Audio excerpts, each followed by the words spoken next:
I have to get beyond myself, my own person, my own ideas of what it means to be a man. And so, as much as I, as a human, could want to provide for you, or if you like, you use the example of like, hey, do you have $20,000? I'm obedient to God, which is how I can be obedient to the highest level of provision for you. Welcome to the Boo School Podcast, a place we come to meet the mystery. an invitation into our deepest, most intimate moments. Behind the scenes conversations that have never been shared before. Buckle up. Enjoy the ride. Welcome to Boo School. How you doing, Boo? I'm doing good. Yeah? Are you excited? I'm excited. I'm a little nervous. I don't know what's about to happen, but I think I know. Like, I have a good feeling, but I also have a feeling you're about to take me on a journey. You ready to go on a journey, baby Boo? I'm ready. So, speaking of pussy purring, you told me once upon a time on a cafe, beachside cafe in Europe, that one of the ways that you know you're in divine alignment with your assignment, with your truest desire, is if the pussy's purring, and if it's not, It's not hot. it's not hot. Yeah. It's especially true for me because I'm a manifesting generator, so I'm a sacral response. But it's a little extra. I can always tell the pussy feels like, just sensational, excited, open. I'm very much a bodily responder, a sensational being. And if there's no sensation, then it's usually not a good thing. Or if there's frustration, if there's frustration, then I'm usually in an area of trying, or it's not the path. Yeah, so what made me think of this is I sent you a message this morning and I thought I heard a little purring going on. And you were going to respond to my message, which I would love for you to do here live on the podcast. And also, it feels very live in connection to the pussy purr is wealth, in particular, divine union wealth, and how, like, what that is and how that is expanding in us and through us. Like the field of our wealth, our capacity to receive and create and generate wealth. And yeah, pussy purring's a clue in that master puzzle. It absolutely is. Yeah. I had a little pussy purrs and I had some tears actually when I received your message. Yeah. Okay. Well, I'm here. I'm here live, and tell me about it. There's layers upon layers within this conversation, as always. But I feel like, taking it back a step, one of the things that was making me emotional is I always have to remember this about you. It's just that, like, you want to give me everything. Yes. And if I'm not receiving that, then I'm usually in some weird form of self-sabotage, or I'm being masochistic. I don't know. But when I received the message, I was just listening to it and I was like, Oren wants to give me everything. And I come back to this realization all the time. So I feel your heart. maybe by the end of the podcast, we'll share what the message actually said, but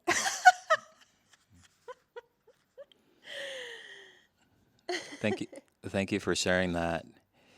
Do you have any question for me? I just feel intimate unpacking in front of the world here as we are connecting intimately and exploring and expanding in the field of our union and the field of our wealth. yeah, I feel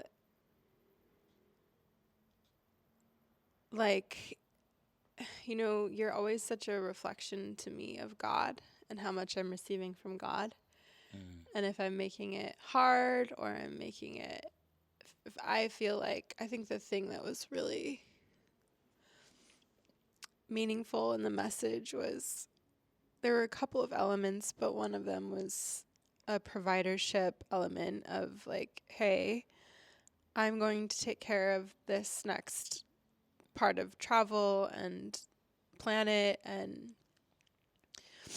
yeah, I feel like, I made some kind of shadowy comments in the last couple of days where I was like, oh, I had to plan everything and and what's it like? I think I said yesterday, like, what's it like? Where you just have your whole trip planned for you and you just looked at me and you were like, I can't remember what you said. What did you say? I don't remember. Give me a hint. I remember what I felt. I think you were just like, you were basically alluding to like, you can have whatever you want. So if you want it to be different, then you need to ask. And it's like always just this slight click to the right where I feel like I assume the position and I assume leadership and I assume taking on roles sometimes that aren't always mine. This has been an ongoing journey in our relationship. So, and you lovingly, you are so available, and it just shows me how, yeah, honestly, I still like to control parts of my life. Yeah, I appreciate your honesty there. Um, yeah, it's interesting because when you shared that with me, I think all you said was like, it was just like this kind of like deep sigh mix. It was like a cocktail of like, oh, I'm so glad I completed that, and I wish I didn't have to. It had like a bit of exhaustion in it, just kind of like woe is me type of energy. And it's interesting to feel that because I can feel both sides of the wave. I can feel the contraction, which is the exhaustion, which is the whatever belief is at play. And I can simultaneously feel the yearning and the truest desire that's existing inside you at the same time. And so, how it occurs to me without thinking, but is like, well, if you really want, like, what do you want? Right. And if you really want to receive it all, or whatever provision looks like in this example for you, in the truth of your heart, right, then just ask. And side note for the listener here, I think it's fascinating sometimes how you could think you're asking for something. You could think you're being clear, like you're sending a clear transmission of desire when you're actually sending a mixed signal. Like it's like I really really want this, but I can't have it. Or like but I don't want it. Oh, totally. Yeah, it's like the thing that, yeah, I think for me, and I'll just use travel as an example, I tend to take on more roles in travel because I like to know. I like to know where I'm going. I like to know that everything's taken care of. I like to know that, yeah, I like to know, I like to control. I Yeah, like but to see that's control. the see when you got to the truth, your voice I got like softer I there. like to be in control. And yeah. Can we just simmer on that for a second? Because that mechanism is coming up to be witnessed, right? And if you say, "Oh, I just like to know," these are like reasonable, rational half truths. Well, I like to know where I'm going. I like to know that's taken care of. I like to, but they're not the truth. Yeah, I feel like, and we uncovered this last summer. I think there's like a whole other story behind this where you know, we uncovered how it was like me booking travel was me feeling like I was giving something to the relationship. Otherwise, I felt like I wasn't doing enough, or I didn't have like a job, or I didn't have anything that was making me feel worthy. And I do want to speak to that because, you know, for any women out there or men who have this like sense of identity tied up in worth of like how much you're doing in a relationship or delivering in your business or delivering in life, like I just think that's so socially conditioned in us. And no matter how much we untangle or unwind, it's so deeply conditioned in our beings. And, you know, for me, it's like, it's genetic, it's ancestral, it's all these things. And simultaneously, you know, the deeper truth is that sometimes I'm just terrified to let life hold me and to let God just do what God wants to do. And that's why I say it feels masochistic in a way where it's like, I'll take care of it, or I got it. This is the one thing that I am in control of right now, you know, especially when like life feels so in the mystery. It's like the one thing that I can control. Thanks, boo. Yeah, but I definitely had the thought where I was like, and then this is not true about you at all, but it was like, I had the feeling or the thought like Oren's being a passenger princess. And he's just like, he's just getting all the gifts of having everything planned for him and travel booked. Don't hate the player, hate the game. I should be your role model. I know. I know. I'm like, well, if I wasn't doing this, then who would be? You would be, but I haven't asked you to. And when I have asked you to, you do. So I do think that it does come back to, like, it's the one place that I feel like I have some sense of, like, stability or control, you know, since the fires. It's like the one place where I can map something out and I feel like I can, it's like, okay, well, we don't have a home, but I can choose the home that we're going to be in next. And Yeah. usually this particular piece comes up very, you can almost assure that it comes up when there's some form of survival. Yeah.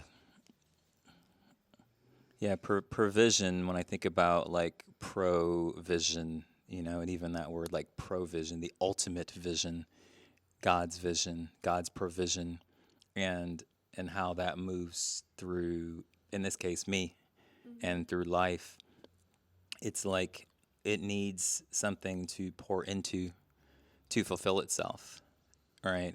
And so when the container is kind of contracted, it's almost like if you think about it as like liquid trying to enter a vessel. It's like or using a cup analogy. I think I heard David Guillaume use a cup analogy before. It's like it's flowing over the top. The vessel can't hold the water. So it's not like God or me is like, well, I don't want to do that for you. It's like from in the purest sense, it's like, well, what's the point? It's not being utilized. It's not fulfilling itself. Right. So something needs to expand or open in order to actually receive the provision. And that's this is just a good example of where like control, albeit innocent, is blocking the very thing that your soul really wants. Yeah. Yeah, what are you thinking or feeling?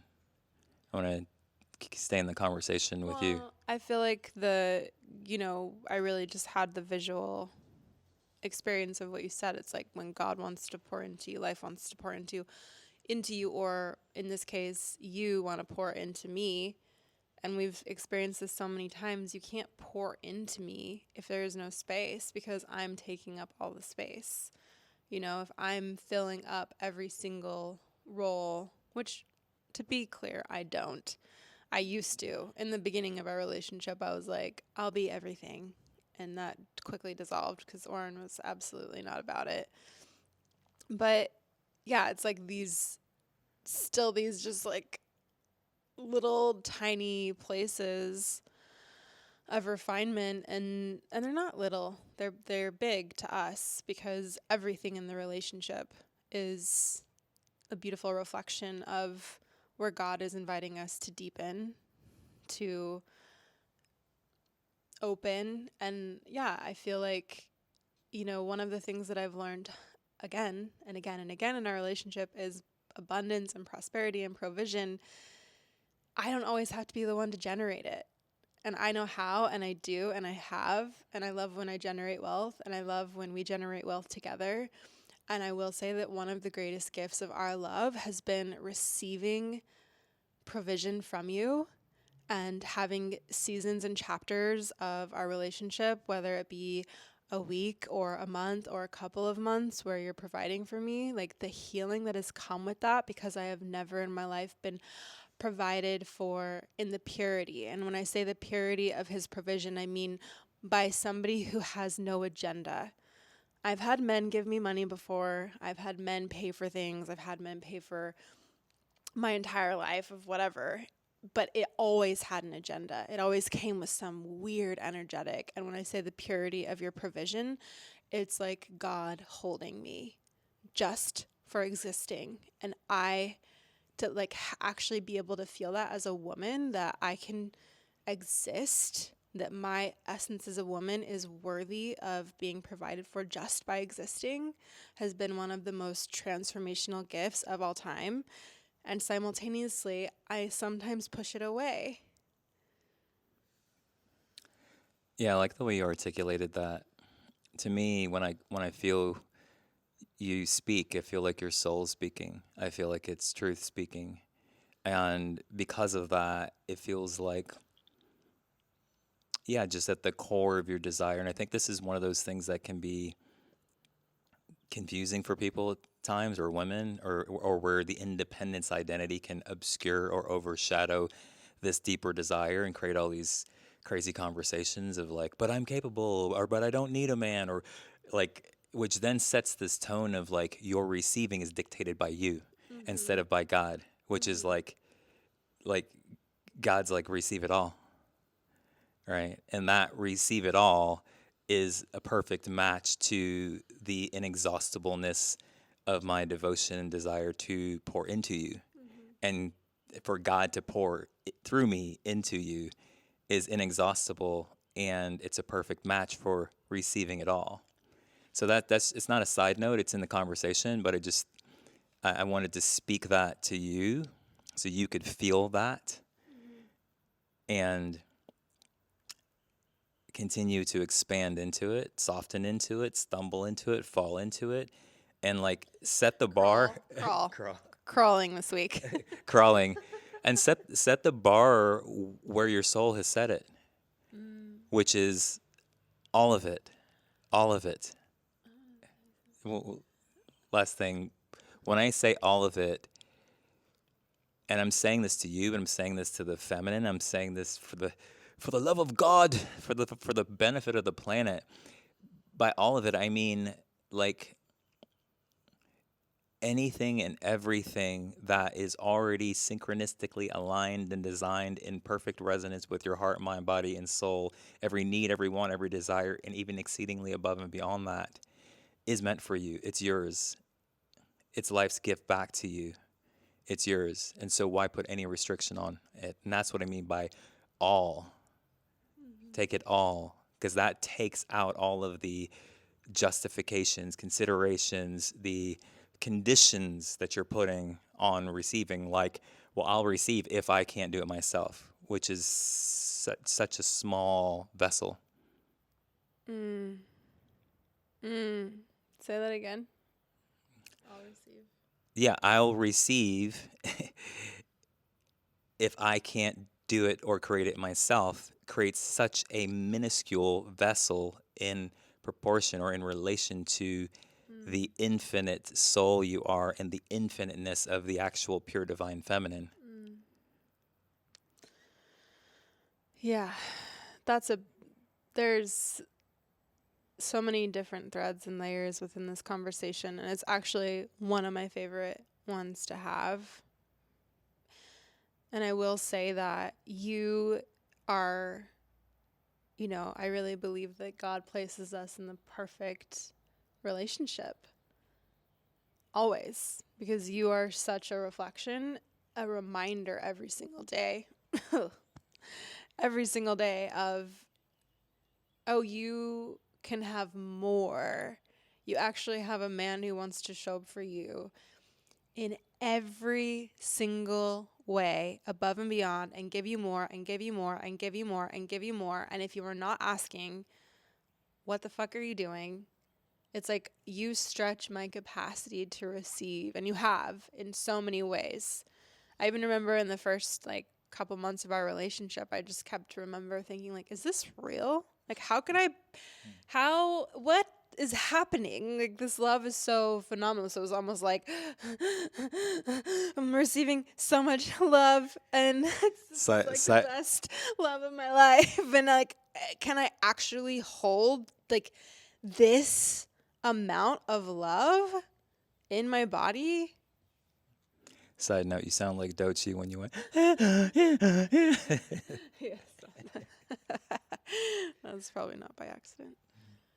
Love Dochi. Yeah, you're a divine reflector, literally, in that sense of whether I'm receiving or not receiving. Do I genuinely believe that I can have it? And am I actually asking for it? And am I willing to take it above and beyond just like the minimum of what I would want? And I think that, yeah, you very consistently remind me of that. And one other thing I'll say about provision that I've learned from you is that provision from the masculine and from God does not always look like financial provision. There have been moments where you've come to me and you've been like, what do you need right now? And I'm like, oh, can you just give me $20,000, please? And you'd be like, no. And that no and the the lesson and the gift behind that was always so deep, of you just being like, no, that's not actually going to be the thing that is of highest service to you in your soul's evolution. Do you want me to share that part? Or is that not what you're illuminating right now? I was just adding that in as an element because I think that provision is such a beautiful, and it can feel like one-dimensional, and provision is so multidimensional when it comes from especially a multidimensional man and a very multidimensional God. Yes. So I appreciate you sharing that. Thank you. And I want to feel like, is there anything in our exploration or conversation around this personally, around the Right now. provision? Yeah, because that's the subject that's alive right now.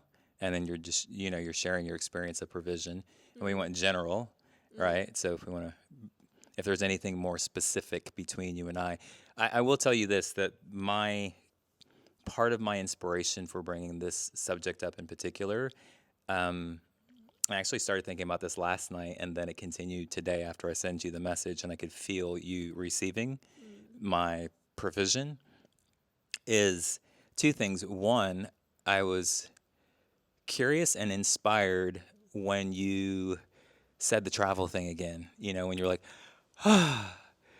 right? And I was actually not curious. I am inspired. Just to say it. You're inspired. I like that you're inspired. I just feel like just to be clear, I'm like 3 days out from my bleed. So I also warned Oren of that yesterday. I was like, all the sassy, it's just like all the sassy, deeper. Are you not curious why I'm inspired? I feel like you're not. you're not in the intimacy of the moment. You're like, oh, that's cool. So anyway, carry on. This is what keeps it between you and I. I'm a little embarrassed that I said that. I just feel a little embarrassed that I even said those things. I feel like a teenage girl throwing a tantrum.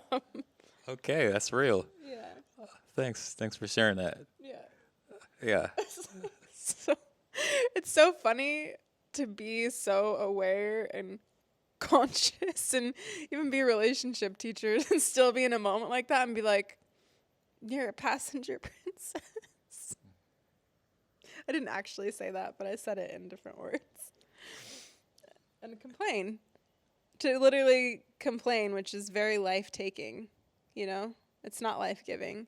So it's just funny to me because even in the moment when I'm doing it, I know that I'm doing it. Like I'm choosing to be a brat. And I'm like aware that I'm being a brat. It's like I want to be a brat, you know?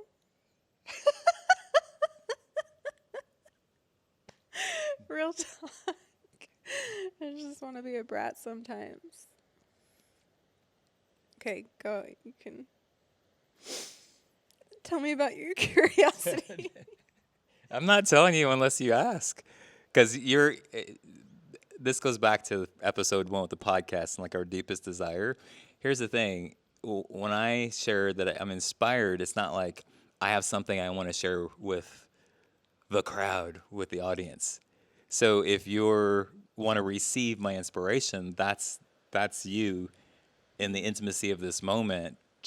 Or we can carry on with something else. But I don't want to just share just to share. I don't need to share it. I would love to know why you're inspired. I'm actually quite curious why you're inspired. Cool. That was your judgment was overshadowing my inspiration there for a moment. You're like, cool, you're inspired. You're crazy. I don't know how you could be inspired. I'm crazy. I'm crazy. I'll tell you why, because I'm crazy. Well, because when I see an opportunity or an invitation to expand, it's like this. Our lives are so blessed and so abundant in so many ways that I'm inspired at what's possible, especially with like a repeating pattern. It's like it starts out as an ice cube. It's dense, right? And then you heat it up a little bit with a little love, a little truth, with a little God. You heat it up and it starts to become more liquid. So this story, this persona of I either have to book the travel or just like I'm trying to sustain my own provision and safety. That character is such an opportunity. See, I can say that without judgment. That's what it's such an opportunity. Basically, it's like, man, what's possible? What are we capable of if we dissolve that in the field of our union, in the field of our love? Right? Because like I said, it's like ice, water, and then when it goes to vapor, whoosh, it's gone. It integrates completely and it levels us up in our capacity. And I'm just using the booking travel as an example to correlate that with the expanding field of our wealth in general. Right? If you can find these different portals that unleash more current and currency in us and through us, this is one of them. So that's why I'm excited. Because I'm like, if we're balling, that's my way of saying being abundant and blessed at the level that we are with a constraint like that oscillating in and out of our field, can you imagine? Secondly, I feel like just using that as an example, I can feel like if you want to say like the pinnacle, it's infinite, but the pinnacle of our capacity to be the expression of infinite abundance. I can feel like our divine union wealth template when I see it at just a core level of power, just a more abstract essence of our power. That circulation of the inexhaustible divine masculine and the insatiable feminine. I can feel it in the seed of this letting go of control, this layer at this leading edge point of letting go of that control, that thread of control that's manifesting in I will book travel. Mm. Do you feel my excitement? Mm-hmm. Yeah, I do. I'm excited too. Okay.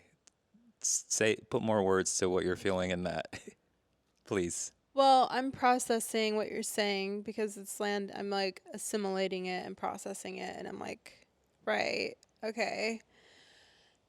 This is a real time moment of alchemy and transformation and an opportunity to not just look at this and be like, oh, there's that part of me again. Right. What she's so cute, but actually be like, oh, no. This is also something that's keeping us from expanding and evolving, and that's why we keep coming around back to it. And this is one of the things that we talk about in the kingdom and through the kingdom in our relational teachings is, the crisis to creation. If you don't actually carry yourself all the way through with the highest vision, you'll come back and loop back around into crisis and repair until something completely integrates itself back into the field of your love. And I feel like those particular pieces, that loop, those are the spaces within our relationship. Our deepest shadows also hold the key to our greatest gifts in relationship. Bars. So, yeah, it's like, why would you just be like, oh, that's just my pattern, instead of being like, that's my pattern that's going to be turned into a prophecy inside of this love? Right. Thanks, babe. Boom. And that, you feel me? That moment. And that's why it doesn't feel good to be like, I'm just a brat. Exactly. Exactly. To just be like, oh, sorry, it's my trauma. Right.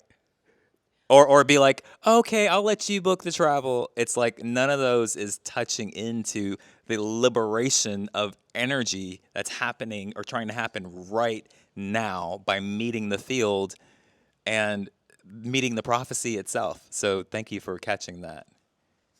Thank you. Yeah, Oren said something to me the other day that blew my mind. We What'd I were say? in the car and we were talking about, and this comes up in our relationship all the time. So this is a moment for you right now, because I received this and I was like, damn. I'm curious what I said.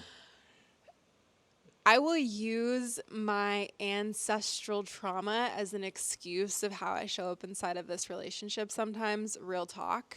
And yes, I've been through some things and my family has been through some things. And simultaneously, the moment when it becomes, again, an excuse and a repetition of a problem instead of a revelation that can be transmuted, like what you're talking about, it's not going to go anywhere. It's going to keep looping. So we're talking about ancestral trauma in the car, and we're just talking about how our ancestors, like our actual individual ancestral trauma. And Oren says, I said, you don't really seem to be affected by your ancestral trauma. And Oren was like, Oh, I said I'm not affected by my ancestors. I don't know if I used the word ancestral trauma, but I said I'm not affected by my ancestral trauma. I affect my ancestral trauma. let's just hear that one more time. Yeah, I said I'm not affected by my ancestral trauma, by my ancestors, by my genetic lineage. I affect it. And when I say I don't just mean I, Oren, I mean my God pouring through me, pouring through my devotion. It is my submission and surrender to my intention and reason for being here. That frequency, as I surrender to it, it affects me and my entire lineage, and that's why I'm not at the effect of whatever generational lineage ancestral trauma, right? So then everyone gets healed, transformed, and fed, including myself. And that's why the trauma doesn't turn into a story. That's why the lineage and the trauma doesn't feel heavy. It doesn't move through my person as, wow, oh my God, that's a lot that I have to hold or feel or heal. And I think that's what happens with a lot of people, including myself at one point, is it when it comes through the I, our person, our human, that's when it feels heavy, because it presumes, even if unconsciously, that that's a lot. Well, what are the implications there? What does a lot mean? It implies that as if I am the one that is going to heal it all. Yo, I'm gonna break all these ancestral curses. I know I've had that thought many times. And I think that's the slippery slope and the danger of like personalizing our healing in that way. It assumes the burden onto ourselves, which then takes God out of the picture, because I play my part in that, yes, but if it were up to me, like with my knowledge and abilities and my own skill, if it was up to me alone, then it's daunting. And I think that's why, like, when you said it sounds daunting. It feels daunting. And then it starts to become part of your story, of what you imagine, the work, which then creates time again, right? But your soul, the truth is existing in a timeless state. Our souls are existing in a timeless state. So it is here. It is now. What is true is true. It's not, but there's ancestral conditioning. It's and. You see, and right there, it already becomes more light. And then you can be the vessel through which healing is happening for yourself, yes, and for your ancestral trauma or your lineage. And then you're not carrying it. You're not single-handedly digging your way through. I can feel the vibration of that heaviness. Little side note, thank you. Yeah, had to share that, and it's super connected to what we're talking about, because it's like we can use our ancestral trauma and our wounds and everything that we've been through as an excuse to stay stuck. And I say that because I have genuinely done that. And in a relationship, I do that where I'm like, oh, but my mother was like this, or my grandmother was like this. And so I'm just like this. And yeah, it's so liberating to not only hear what you're saying, is the way that I choose to live and love, the way that I choose to show up in this relationship, and how I choose to create wealth in this relationship and in my life is actually healing my lineage. And I don't need to look at it the other way around, like it's holding me back. Amen. So this. Right, so Brat, So this is the moment. Yeah. this is the moment we're gonna do this in real time. There's only now. All right. This is the moment of truth, right? Or a moment of truth, a destiny decision. As she pours some tea, she's squirming, boy. If you're listening to this on the audio, she's literally just had to pour a cup of tea right in that moment. I know. Start's got to stay hydrated. Boo knows all of my distraction tactics. So this is the moment of truth, yeah, because the the letting go. She's pulling out everything. How are you feeling, champ? I can't even talk right now. I'm nervous. Speak it. Share it with us. Yo, Oren Harris is like shamanic. I've actually had to like go throw up after having some work with him before. So sometimes it's like, drinking ayahuasca, having these conversations. So I'm just getting prepared for whatever may come. Well, I love that you said the word choose, right? Because with compassion, and which allows us to be engaged with truth, which allows us to be responsible, right? It is a choice to hold on to the story, to hold on to the character. It is a choice to maintain control, because that's what was illuminated right at the edge of this, habitual taking care of things. The point at which it's habit, that's the control point. So the moment of truth here, is in the offering to our love here, however it happens, is the if you're ready to let go of control. That's the point of death, and it's the point of rebirth and expansion, and allowing of this more that's moving through our field to move and to normalize itself. Mhm. Yeah, how are you feeling about that? I'm ready. Yeah, what are you choosing now? Or what are you ready to, yeah, how in your own experience? And if it's wordless, that's fine as well.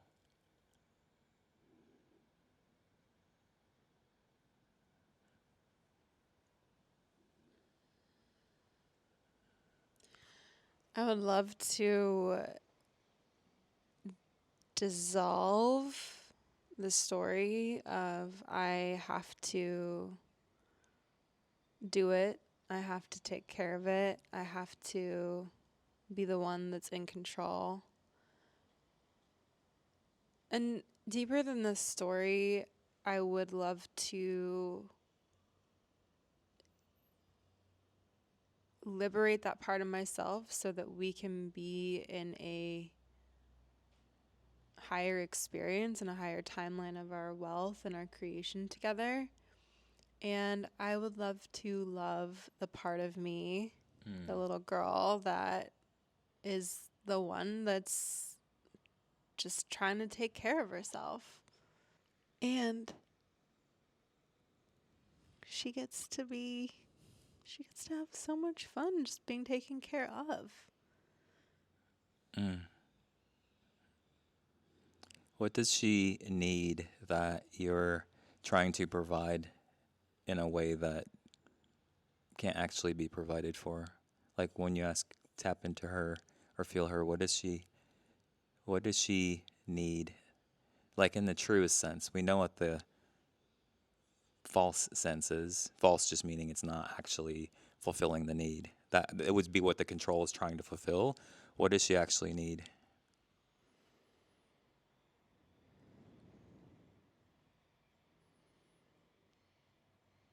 or want? It feels like safety and being held. You know how sometimes when I just have you come lay on me, Mm-hmm. that's what it feels like. It's like the containment, just come hold me. Mm. Yeah.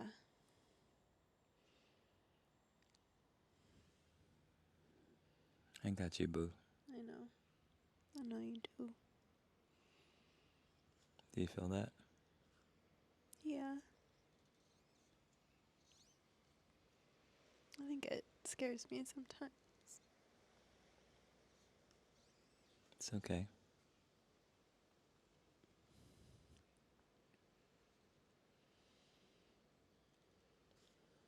It's okay, boo. Thanks.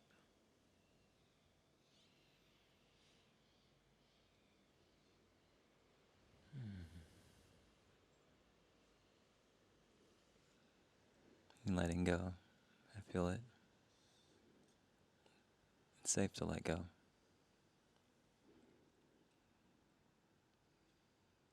Which makes it safe to receive.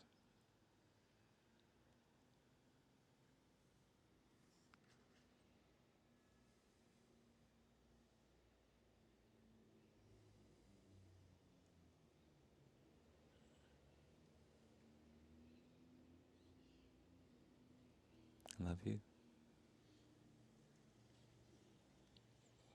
I love you too, boo.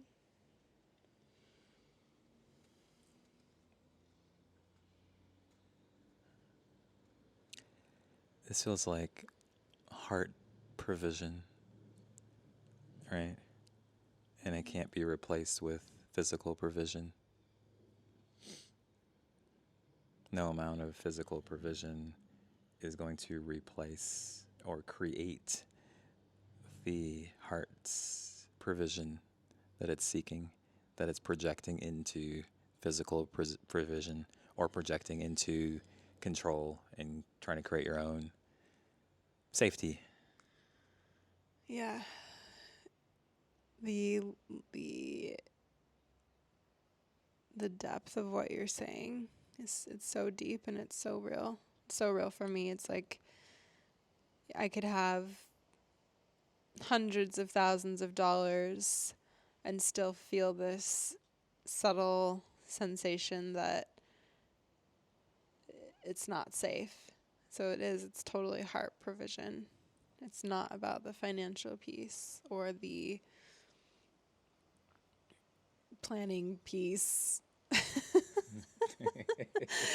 It's always so much more than that. It's like whatever is on the surface. Yeah, that's very true.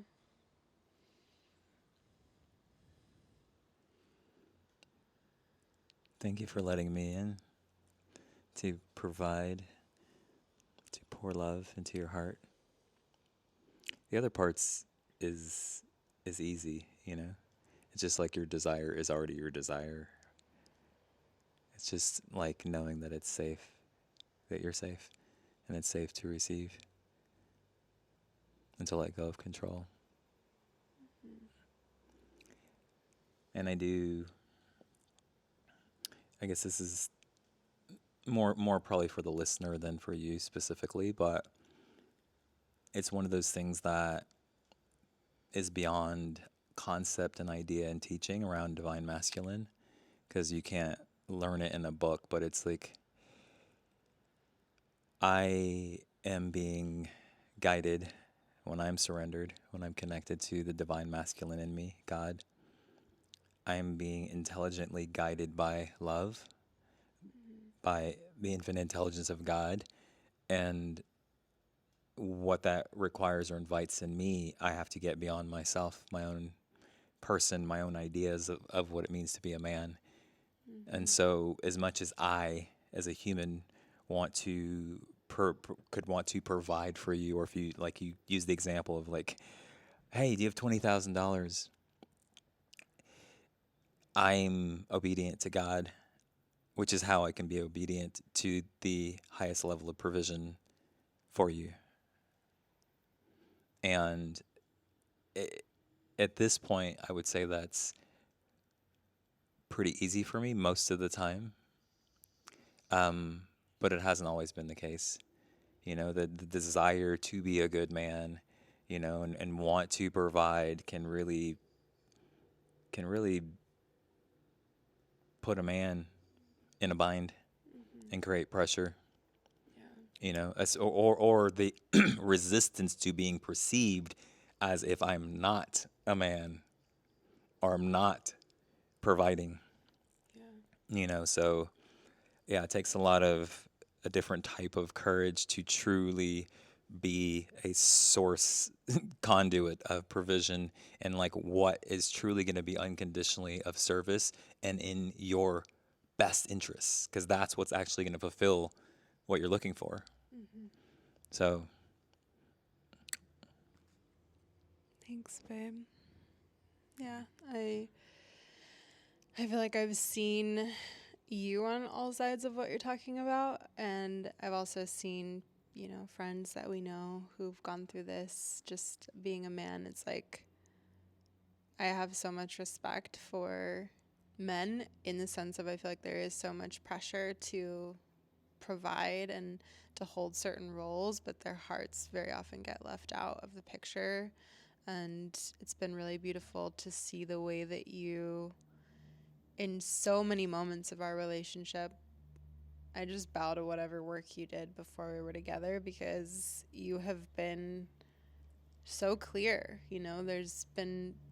We've had some really deep moments and conversations, and even like I remember one really big rupture where I was like, you promised that you were going to take care of this thing, and I was like holding such a identity around needing you to provide for me, and you were so clear within yourself around what was truly happening, and it actually created an opening for more love. But I just want to bow to you for that, because I feel you in that,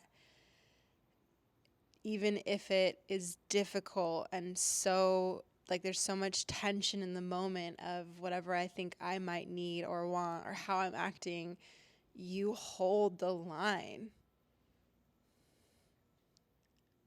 And then when I do receive from you in whatever capacity, I mean,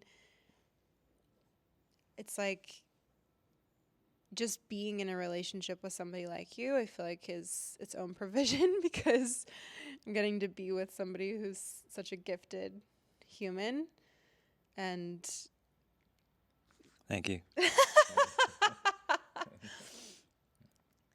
so your provision sometimes comes in wisdom or moments like this where, you know, you've supported me through a moment, and then it's like $10,000, $20,000, $50,000. Like, you've helped me also through your provision of wisdom, helped me create provision as well. And so it's like, it doesn't always look like what we might think in a traditional sense. And I think what is like coming alive through us, and this is something that has been so beautiful, is we're really exploring these new templates of relationship and union and wealth creation and union. And simultaneously in doing that, we have to break through and dissolve the old expired templates. One of the expired templates, or you could say the expanded templates, is the transcendence of roles, like that were essentially born from society, born from conditioning, born from, manufactured, like in terms of masculine, feminine, man, woman, what it means to be a man. That's one of the things that has to break.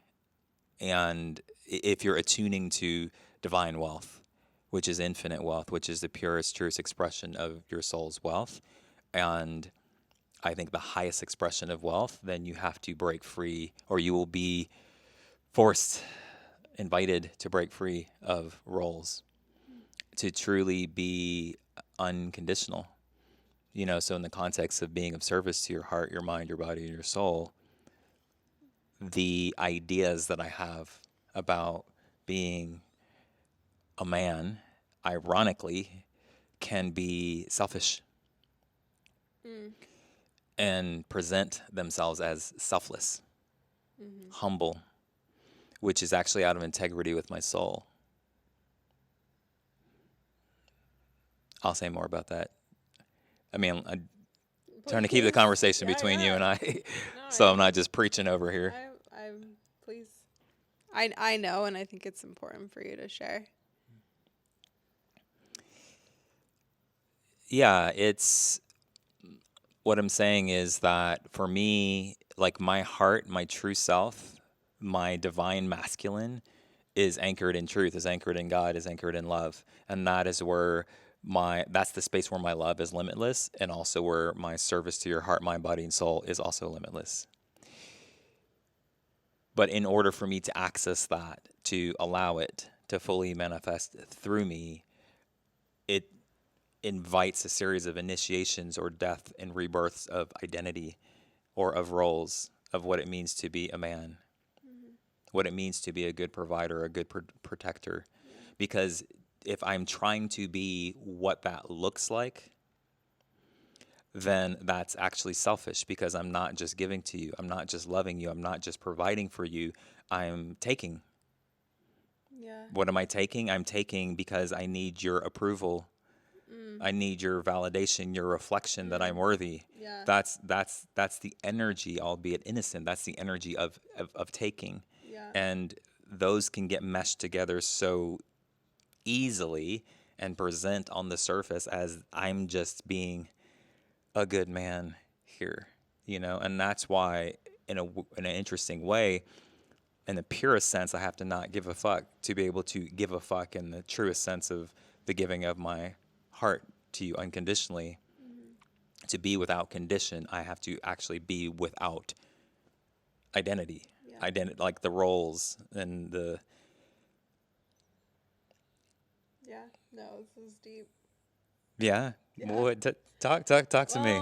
Well, I'm having a little quick little sermon here.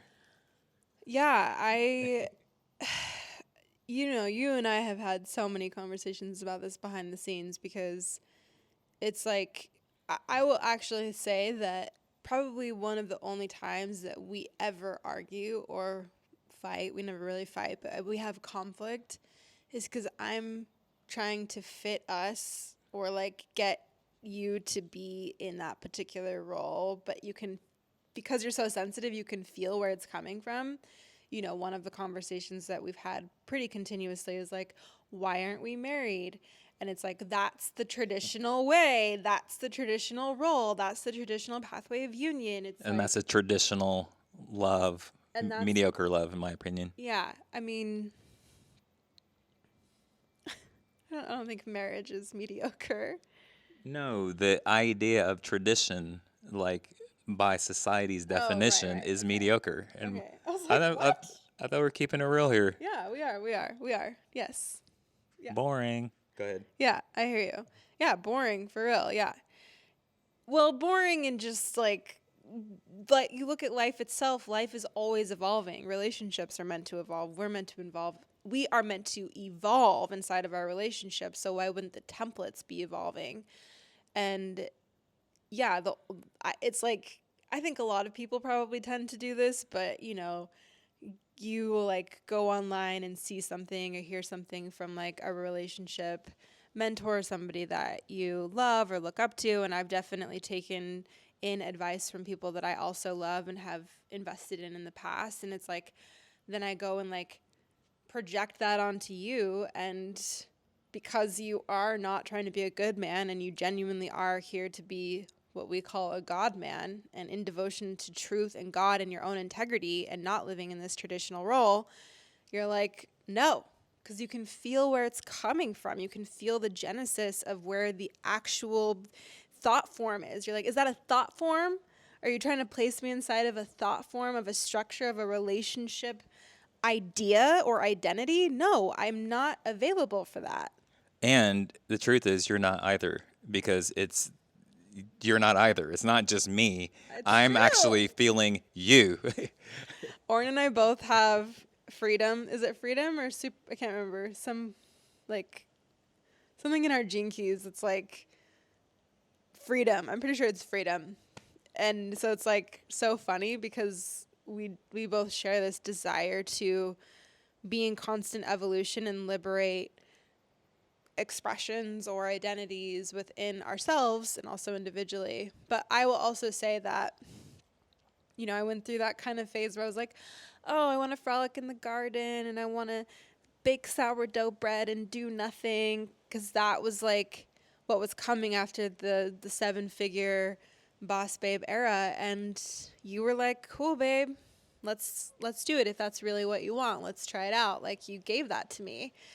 And I would call that provision as well, because it was such a lesson in, oh, actually, I'm not one of the women that's here to lay my ass on the couch and just like, do the things that I guess a trad wife or a traditional wife would do. I don't have children yet. And so it's like, I'm not really just going to sit at home and bake all day. That's not actually like my highest desire or dream. And this is where relationship blueprint is super important, because I was like, I gave myself to that. Like, I didn't work, you provided, I frolicked in the garden, mostly just laid outside naked. And I know that sounds like every woman's dream. Well, most women's dream, at least I thought so for me. Like, for a bit, you're like, yeah, that's amazing.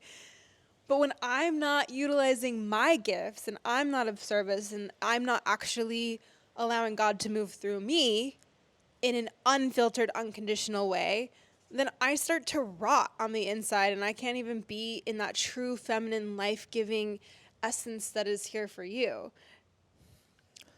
And I would add to that, thanks for that rant, is I would add to that if that's not the truth, then us together, even if I'm providing, it's actually going to be mediocrity because the capacity for me to provide is in relation to the level of truth that we're living in, right? Like the summoning power of wealth through me, even to provide for you, is in direct relation to how much is actually being summoned. And so when that desire to frolic in the garden is expired or is not at 100%, let's say it's at 60%, it can only yield a 60% level of provision, not 100. Or it was only supposed to be for like a month and not a year, right? Sorry, keep going.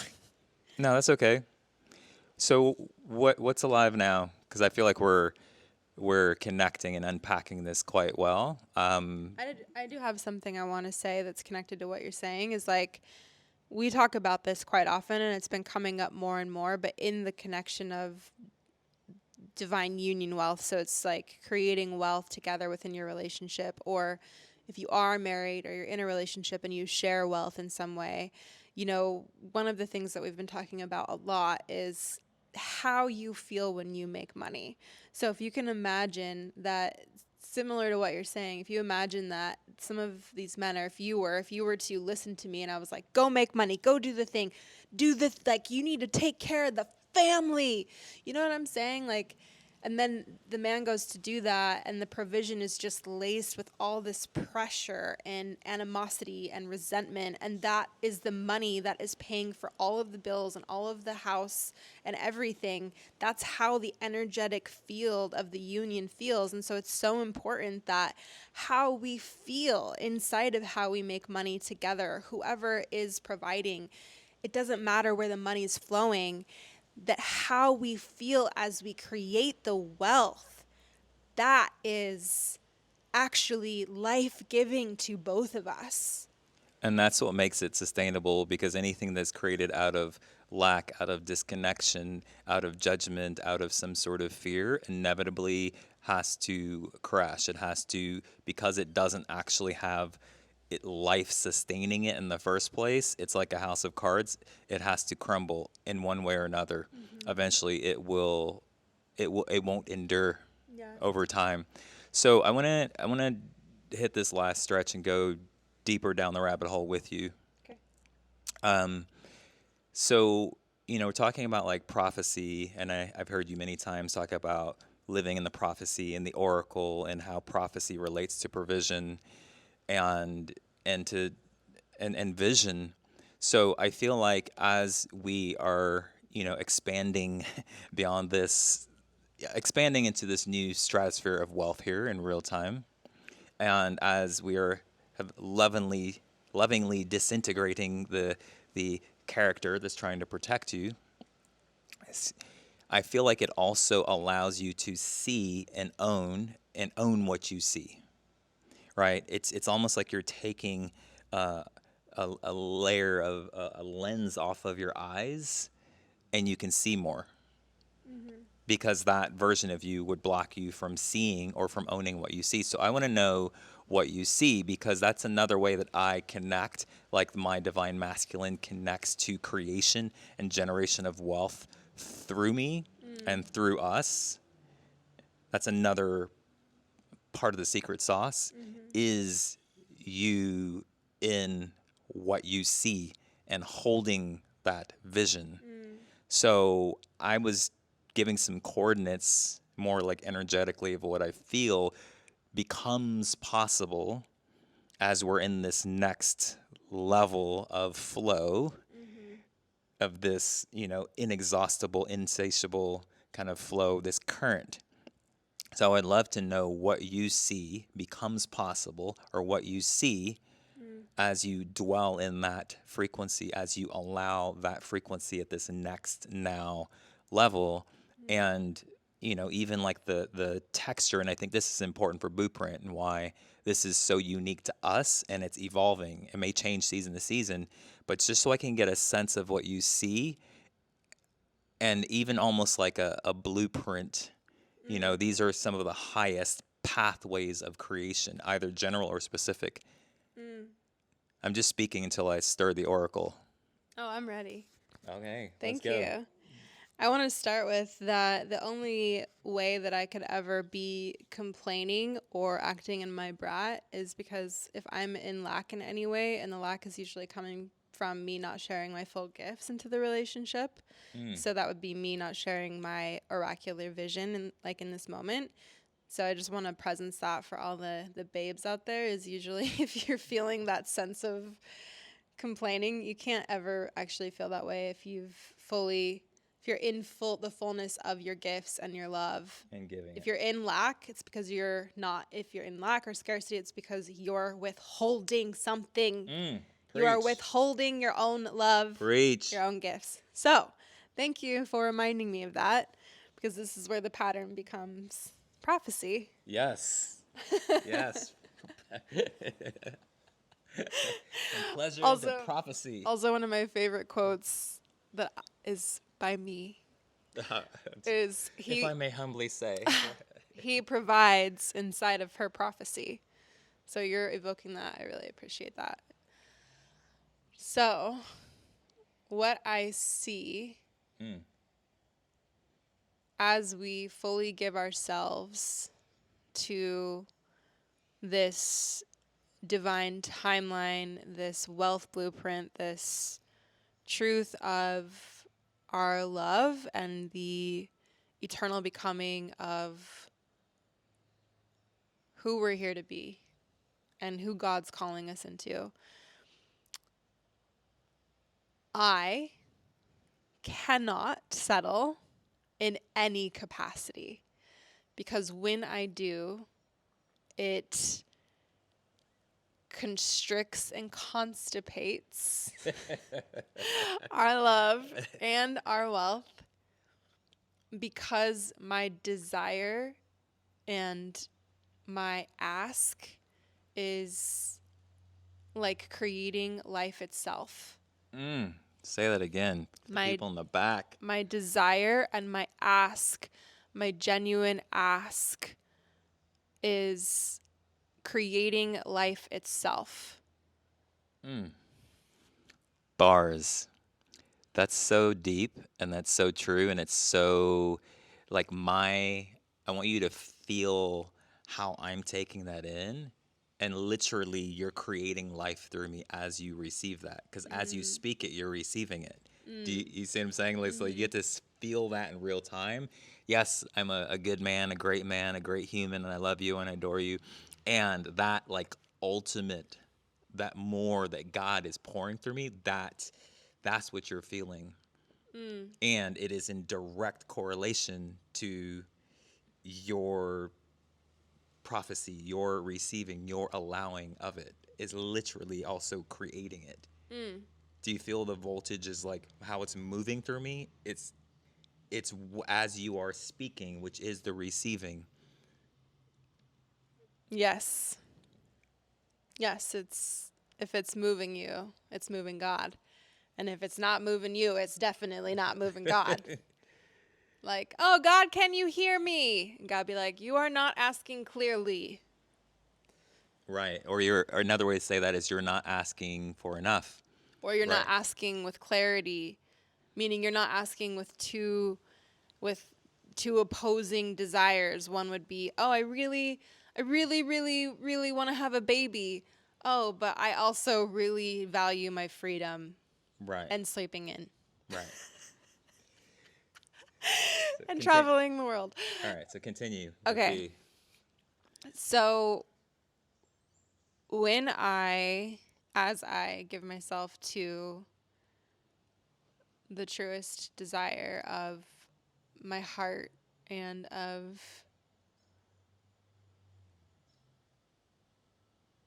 who we're becoming, I mean, it's limitless. It's infinite. It's castles in the sky. It's like there is no beginning. There is no end. There is no thing that we cannot transcend. It's just like this constant.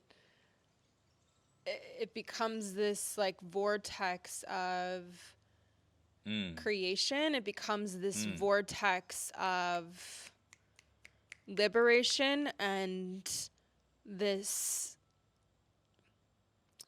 it becomes this magnetic field because it is so life-giving. It's almost like truly like we are creating life together through the way that we create wealth, and this wealth, because it is touched through the field of our love, is so life-giving wherever we go.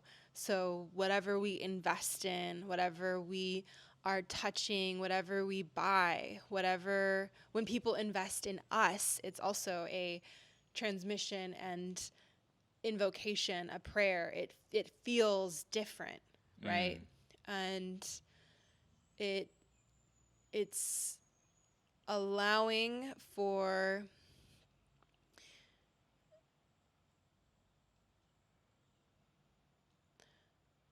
my receptivity becomes deeper and wider in such a way that there is I'm just seeing it's just getting really sexual. Like Go I'm for just it. seeing some full We're here. yeah, it's like I could never you've said this before. It's like the divine feminine is insatiable and the divine masculine is Inexhaustible. and that's what I see. I just see me like more, but from such a place of because I know that this is where we're going and what's possible. And I see you just like, yes, and yes, and yes, and I mean, you're already doing that, but it's like, it gets to be this almost like fun experience of, and what else can we create? And what else can we create? Yeah, and that the quality of that more is actually coming from a place of wholeness, and that's the purity of the divine feminine. It's insatiable, but not from a place of lack, not from a place of need. It is life perpetuating itself.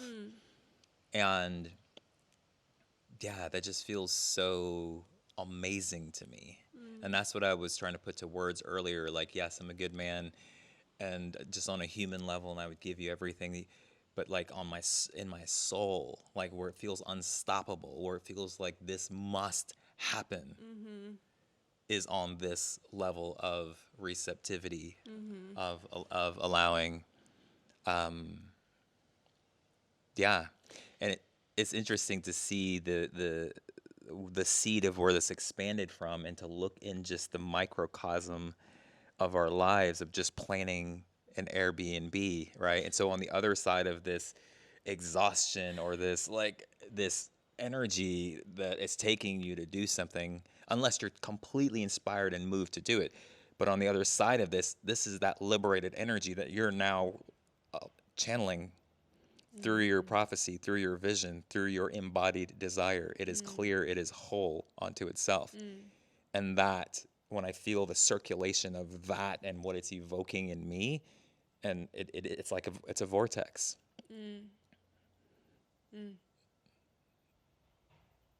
And I feel it. So this is literally the resurrection coming from the beloved death of the identity that was in control. So, well done. Bless. Yeah. And just to give a little sneak peek example of, what's possible or he provides in her prophecy, there's just these like mic drop moments. I mean, Oren gives them to me all the time as well, but it's like knowing that I don't just expect Oren to provide for me. I don't expect it by any means. And I think that's one of the gifts of it. And I know my role in our blueprint is showing up as Oracle, and how I see him, what I see him becoming, who he is, my perception of him and how I hold him is the most important, because how I see him is who he becomes in the world. And there are so many layers upon layers within that. We have so many teachings around that. It's again, it's prophecy over projection. If I see Oren as somebody who's incapable, or he can't figure it out, or he's not able to do this thing, or even in the travel thing, it might be like, I don't know, can he book the travel? That's ridiculous. Of course he can book the travel. He's done it before.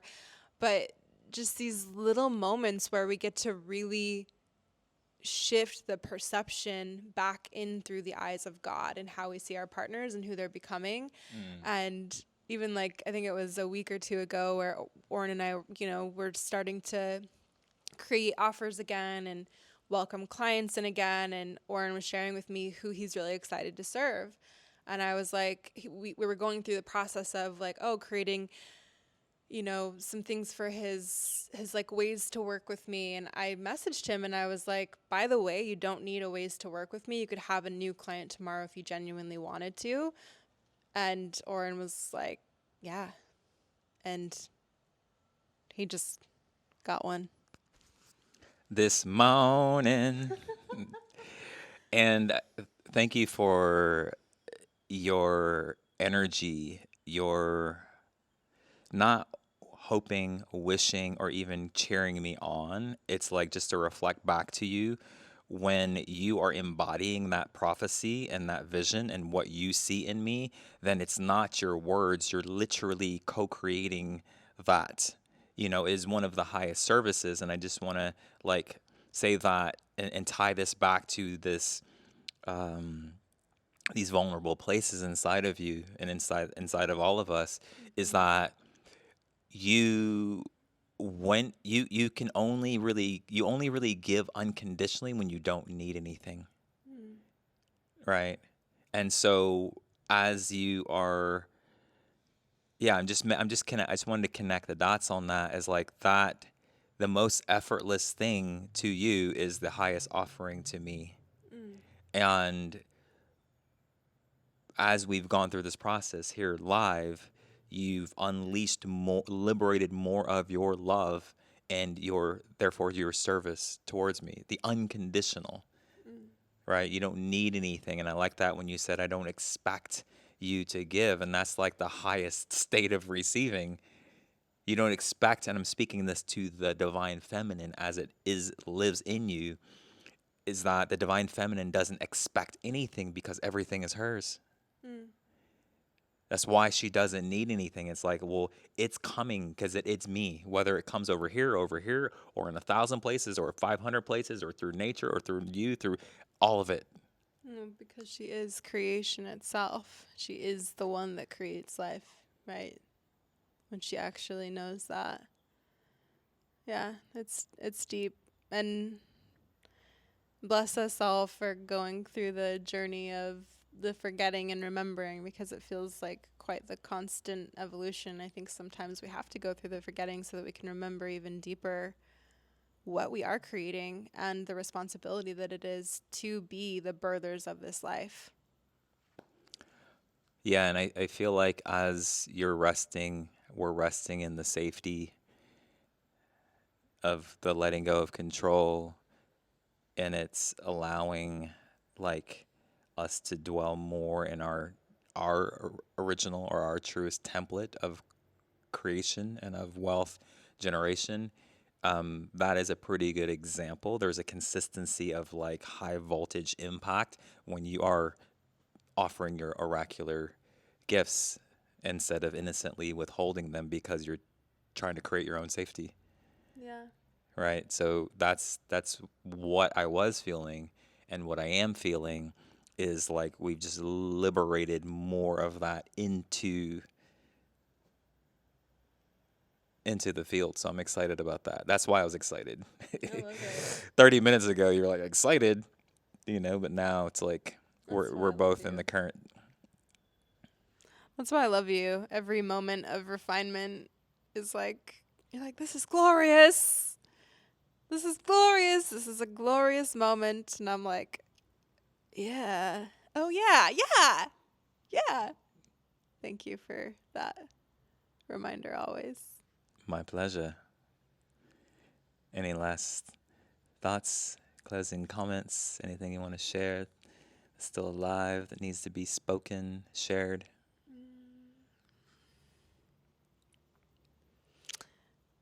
For the listeners that are single and are not in relationship, I do feel that one of the best places to practice this is with God and life itself. So if you're not in a relationship, where you can start to work on some of these elements, I always just say straight to God, straight to God, straight to the source, which is ultimately what I'm experiencing with Oren anyways. It's like my trust in Oren is the reflection of my trust in God and how God has me and how God is facilitating and orchestrating through Oren.